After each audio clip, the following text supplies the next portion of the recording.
Romeo, take me somewhere we can be alone. I'll be waiting. I'm going to fiddle with the knobs a small bit now if you're like...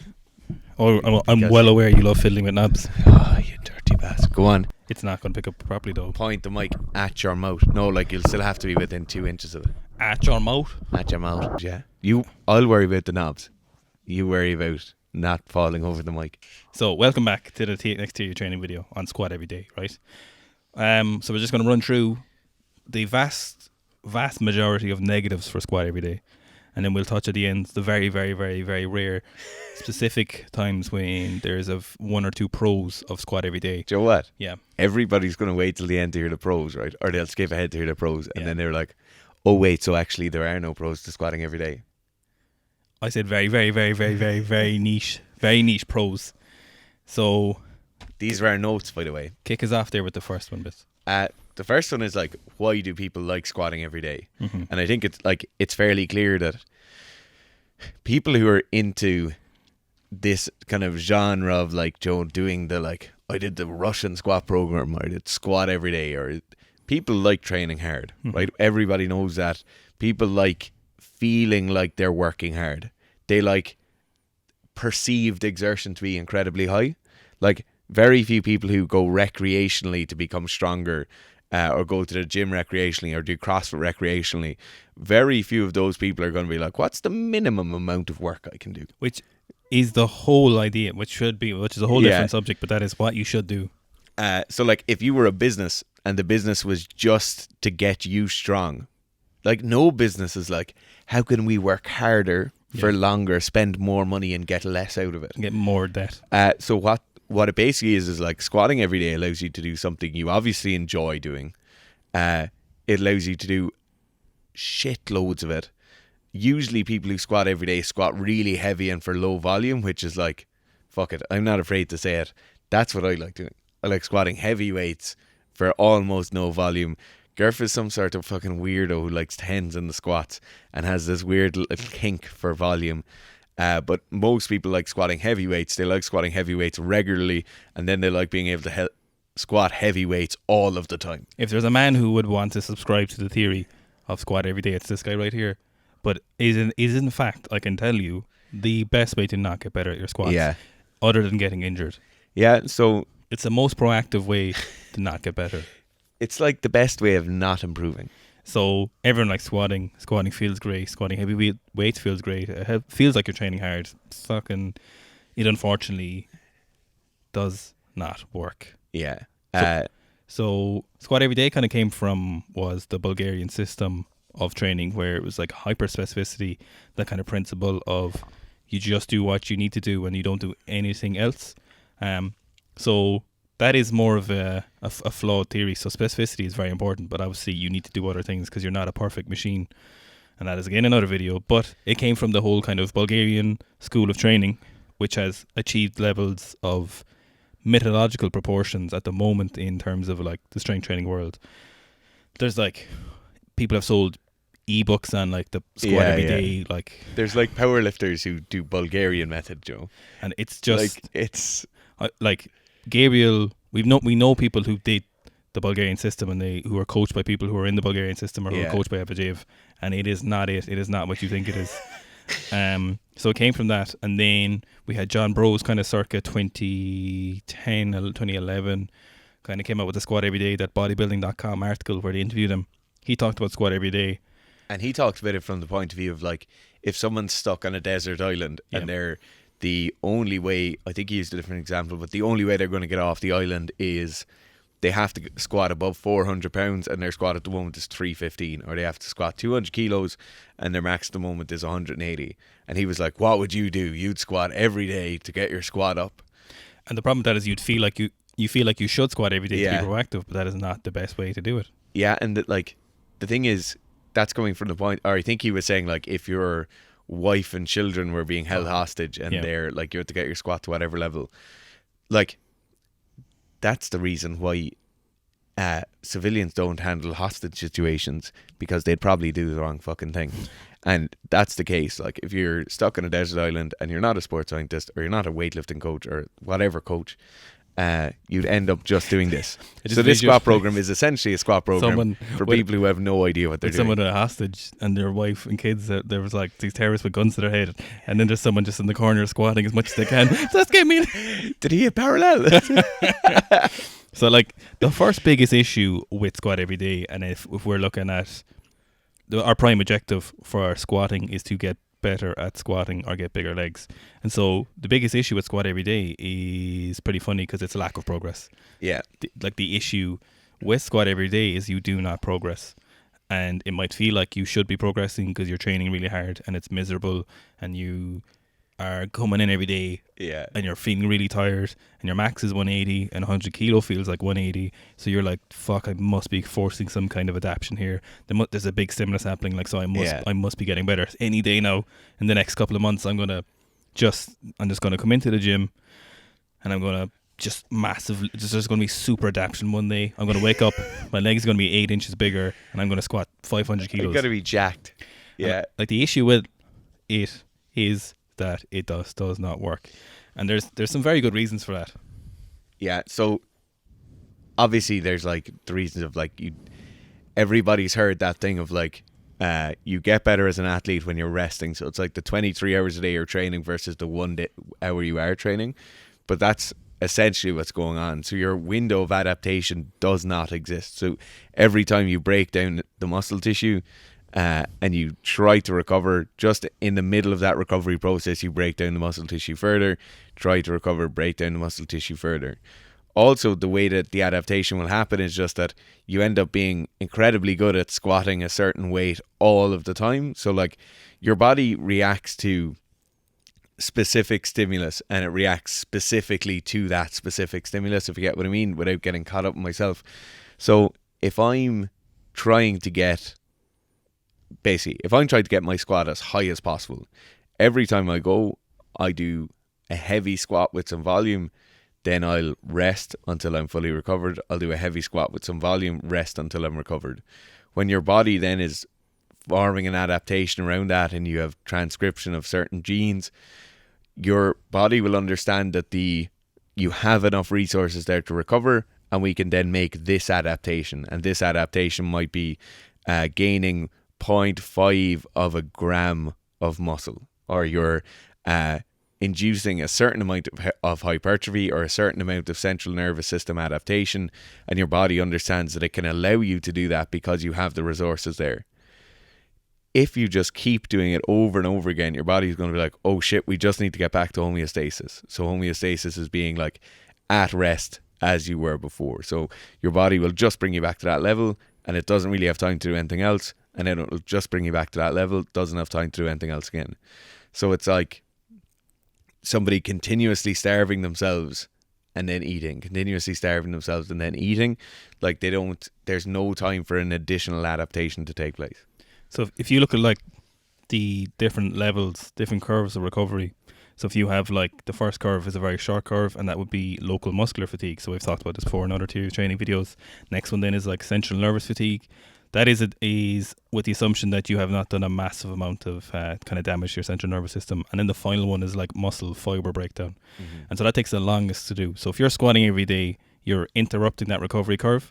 And so like there's fairly well defined points in that curve where if you get to like local muscular fatigue and you're still in that fatigued area, if you're still under the area of the curve there, you won't have enough recovery to enact any positive strength gains because you'll be too fatigued. So you'll have no recovery and you'll have no adaptation. So if you move into CNS, your muscles will have recovered somewhat, but you'll still have CNS fatigue, so you won't be able to, your ability to perform skills will be still quite low. And then if you move on to that, if you move on to the next curve, which would be muscle fiber damage, if you're still under that curve, so the full process hasn't recovered yet. So you have local muscular fatigue has recovered, your CNS fatigue has recovered, so you're a little bit fresh, and your CNS fatigue, so you can perform your skill adequately and you can fire your muscle fibers adequately, but you haven't created a new adaptation, so you can perform to your previous standard, but you will not have progressed. So what usually happens in squat every day is, so we'll get past our local muscular fatigue, so that's usually a few hours, so we'll go to our next day. Likelihood is we're still in our CNS fatigue. Now, if you do something like a top single every day, You may be able to, depending on your recovery processes, you may be able to get beyond your CNS fatigue. So you've recovered from your local muscular fatigue, you've recovered from your CNS fatigue somewhat, because if you're doing like a moderate single every day. So this depends on the amount of volume you're doing on your squat everyday program. So you've gone through these two curves, and then you will basically never, you will either just you'll still be under the curve of like muscle fiber damage. So you'll have created no adaptation. You won't have done enough volume. So it's kind of a catch-22. If you do enough volume to recover, you won't be recovered for the next day. If you do enough volume to be recovered for the next day, you won't have done enough volume to recover. So in no scenario, unless you have certain aids to help you recover, and to be honest, no elite athlete can take that many aids to recover every day from squatting. So it is like, in terms of I won't say science, but like science practicality, so like actual, training processes, it is near impossible to happen, I would say. Yeah. Unless you're a rank beginner. But even then, your training recovery processes, your body's ability to adapt things will be pretty shit. So even then, it won't happen. Yeah. I think like Gerf spoke about recovery there, and it's impossible to speak about recovery without understanding the thing that happens everybody who tries to squat every day, if they're strong enough to keep going for a long enough period, is they get injured. And injuries that happen usually include knee tendonitis, some form of back pain. Yes. Whether that be like, which will inevitably lead to back injury. Yeah. Usually people with back pain, they stop because it's painful enough for them to stop, whereas people with the knee pain, they just seem to think, oh, because I warm up and it goes away. That is a weird and one. And then you're like, that's very true. And they always get fucking injured. Nobody's like, oh, my knees are a bit sore and they stop training. And then you have like, there's a host of other injuries, but it's nearly always knees and back. If you have a pre-existing hip injury, something like that could aggravate it. But the knees, man, oh man, do the knees get a pounding. So there's kind of two things on that. So if you talk about the knee injury, so if you went way back to our first ever guest on the Seeker Strength podcast, Aaron Horschig from Scott University, we asked him about knee tendonitis. And he's like, knee tendonitis is the vast majority of the issue comes from too much load. So he's like, reduce the load, you'll be able to recover, and then you won't have knee pain. In fact, I think he said like almost like he's almost never seen a case where it's due to like bad motor patterns. Yeah. Bad execution, like it's almost always just load. And so you have too much load if you have knee pain from squat every day, basically. So one of the other things that can happen as well, and this is one of these kind of injuries that should never happen in sport, and this is a fatigue injury. So the only time this should happen is if you are at your like championship final, you're going for the lift for gold. This is the world championships on the line. You're Luzaujean, your back is fucked, but you have one more clean and jerk to win. You're 36 years old. That's when you can be like, I'm pretty fatigued right now, but this will be worth it if the risk is worth the reward. But what can happen here is because your CNS will eventually get so fatigued, you won't have recovered. You'll get to an 85% squat that you should be able to do for 5x5 or something like that. You're going to go for it's a heavy double today because you're fucked basically. And you will finish the rep or something like that. Or you'll hit a motor pattern. You'll hit your body will try overcome. So your body's really good at trying to finish the task. Yeah. And it's really good at compensating to finish that task that you want to do. You'll do 85% of the force on one leg. Yeah. You'll start twisting. That's it. Yeah. So let's say you'll have like a massive imbalance in one leg. One is like heavily less mobile than the other leg.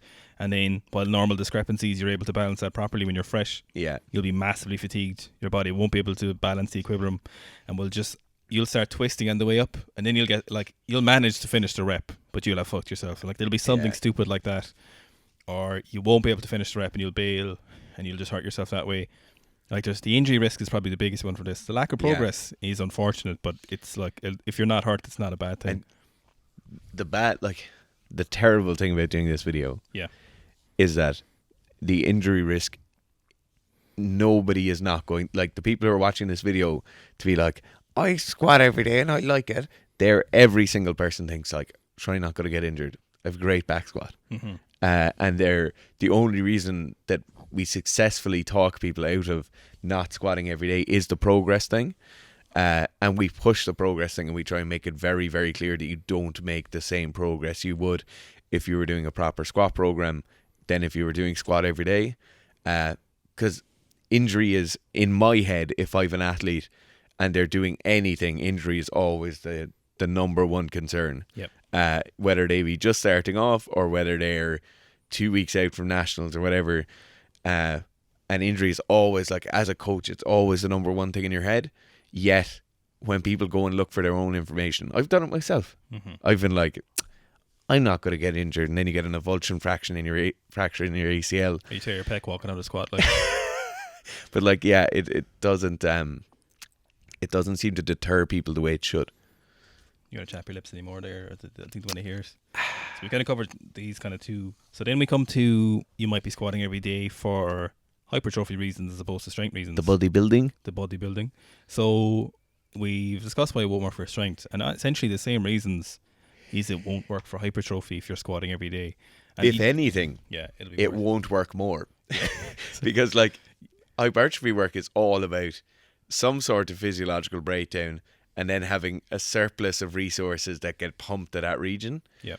Like, your resources are gone. Yep. Like, whatever about with strength training, you might get some amount of central nervous system adaptation.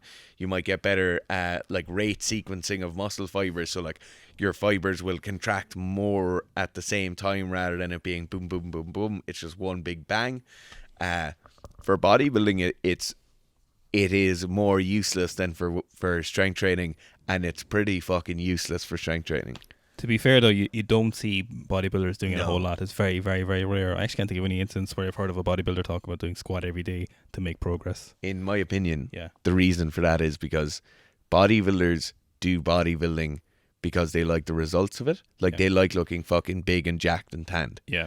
They don't do it because they love bodybuilding training as much. Well, some of them Whereas, do. yeah, some of them do, but I think Yeah. a huge amount of recreational strength athletes do it because they enjoy training, not because they enjoy being strong or they enjoy snatching 100 kilos. To be honest, I think that is one of the biggest reasons we don't see more of the kind of bodybuilding or hypertrophy community doing things like the squat every day. You know, one of them kind of, just from, like, if we remove the kind of what we know about recovery and what we know about kind of the science of training. If you remove all knowledge. So if you just purely go by like practical experience. I was talking to someone the other day who ran Mihal, if Mihal watches Yeah. YouTube. So he's doing the squat every day. Does he watch YouTube? He's doing the Road to Anywhere back squat program at seekstrength.com. And he was saying, geez, I'd never actually done back squat sessions where I pushed myself that hard. He's like, now I kind of realize what you need to do to push your back squat. Yeah. And so a lot of you watching it will probably have run the Road to Anywhere squat program, and a great program, by the way. And like, if you've done some of those sessions, there's no way. So if we assume that these squat sessions are the ones that make you progress, Yeah. if you've done some of them, you'll know that there's no way you could do one of those every day. Like, they're just not the practical. You just couldn't do it. We know they're the ones that work. And so, because we know the program works and we know those sessions work, there's no way you could do those every day. And they follow the fairly reasonable principles of kind of like, I'm going to say you could not do those 4 times a week. no way. Like, But you I only couldn't- back squat twice a week. You could not do those sessions every second day. No. No way. And like, that you're talking about doing that, the squat program is 16 sessions. That's all it is. Yeah. It takes 8 weeks. For a lot of people, it takes 9 to 10 weeks. Yeah. Because like, life gets in the way or whatever. Jesus Christ, those sessions are hard. Like, I did a lot of the volume stuff from it, a good few times, like for powerlifting and stuff like that. And they're incredibly difficult sessions, but we understand they work. Yet there's simply no way you could do more than 2 a week. You could probably push the 3 week, but that's because if you just wanted to. Like, there is. Yeah. There's no reason to do it. Like, So moving on to the last little section of this video, I think we thought it'd be unfair if we didn't talk about some of the potential very, very, very, very, very, very, very niche pros of squat every day. Or when is there ever a scenario where you could use squat every day? Now, before we just mention that, there's always a better scenario. Like, there's always, you could do that and you could make progress in these scenarios, but there's other things you can do that are more efficient and take less time.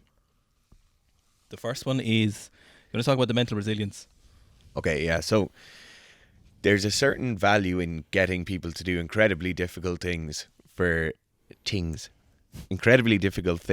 a prolonged period at high frequency, right? So for an army soldier, there's a lot to be said for him doing 100 push-ups and 100 pull-ups every day for 3 years. It doesn't mean that they're class at the end of 3 years because they're really important that a soldier has good calisthenics. More than likely it's because they have to be able to come up against some sort of obstacle or some sort of setback and then bounce back in a positive manner. So like your ability to, if I'm squatting every day, if I'm an athlete, say, who has trained for 2 or 3 years, so you might have some experience, but going to squat every day now is like your next step in resilience. So just going to training and doing something incredibly difficult every day can be good, because you'll come up against these road marks. You'll come up against sore knees, sore back. You'll be fatigued. Your sleep will be interrupted. You'll be in a shitty mood. You won't want to train if you can get through a period of that. And like, to be honest, I don't think you squat every day unless you've been training, or unless you do it for more than 8 or 10 weeks. Like otherwise it's just like a period of a few weeks where you squatted a lot. But yeah, if you could do that for 10 to 12 weeks, you could probably say you've improved your resilience. And resilience is one of these, so like in psychology we have state and trait. So trait resilience would be like something you're born with, and that's what people always thought, like resilience was a trait, that Gerf is born resilient, somebody else is born not resilient. Realistically, resilience is more of a state.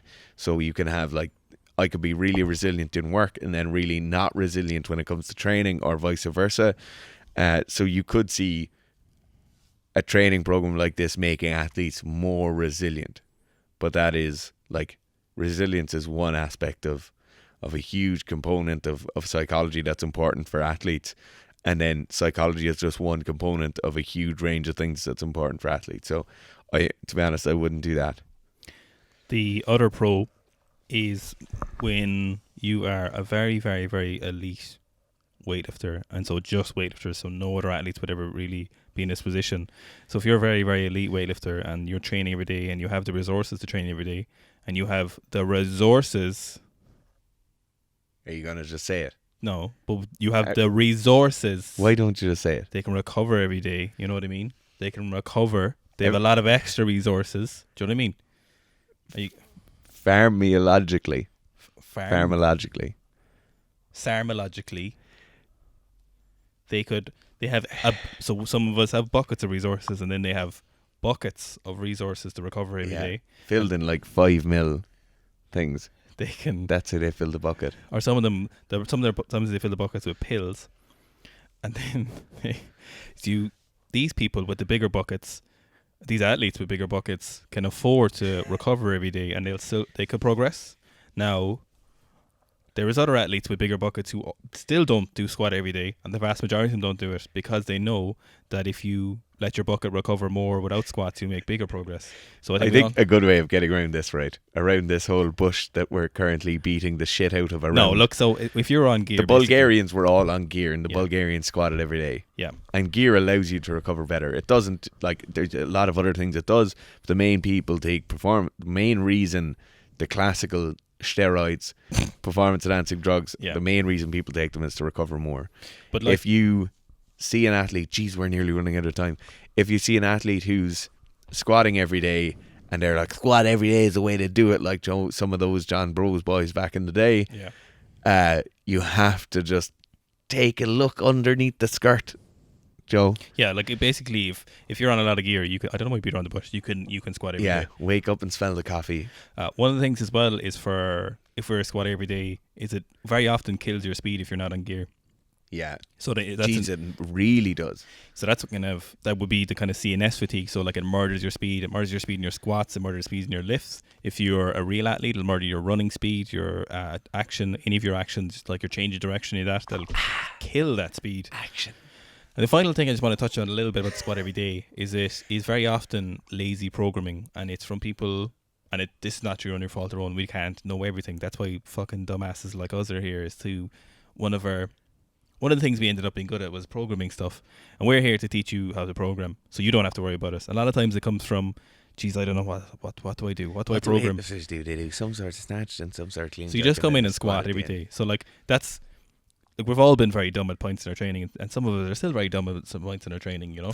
Some of us. Yeah. So sometimes it just comes down to the fact that you don't know what to do, and that's all right too. And that's okay. But that's because it's kind of paralysis by analysis. So you don't know how to organize it. You're kind of afraid maybe my program isn't enough. I'm not going to do enough training, so maybe I'll better overcompensate and train really hard because I like squatting and I want to train really hard and I want to progress. You know. So that's kind of one of the things. Yeah. So I think we've touched on a lot of the big points. We're coming to the end of the video. So like, please don't do it, because like the wisdom from experience is useful, but the problem is people without experience won't listen to you until they've experienced themselves. Do you know what? You have a perpetual cycle. If you think you should squat every day, yeah, take 3 months minimum, because realistically you're not. If it's like less than 2 months, you haven't done it. Look, if one person just fucking go and do it, right? Yeah. Because you're not going to be happy until you do it anyway. Yeah. Like you're. Yeah. Look, if we help one person who's thinking about squatting every day, look, I know for a fact there is some ebooks out there which will tell you about squatting every day, and I know one of them is actually by quite a prominent person, and it's unfortunate. And it's a clickbait. They stole the Bulgarian thing, and I know some of the people watching will know who that is. And it is unfortunate. Put it in the comments below if you go and squat every day after this. Yeah. Or just like what your experiences with squatting every day were. But for the people who are thinking, I don't care about squatting every day, but I've heard it's the best way, don't go do it. Like you look, the Road to Near Squat program is a phenomenal program. The average is like 30 odd kilos, but if you want, you can go like get the. Well, no, I wouldn't really recommend any of those. Just get our program if you can't afford. Thanks, guys. Thanks for watching.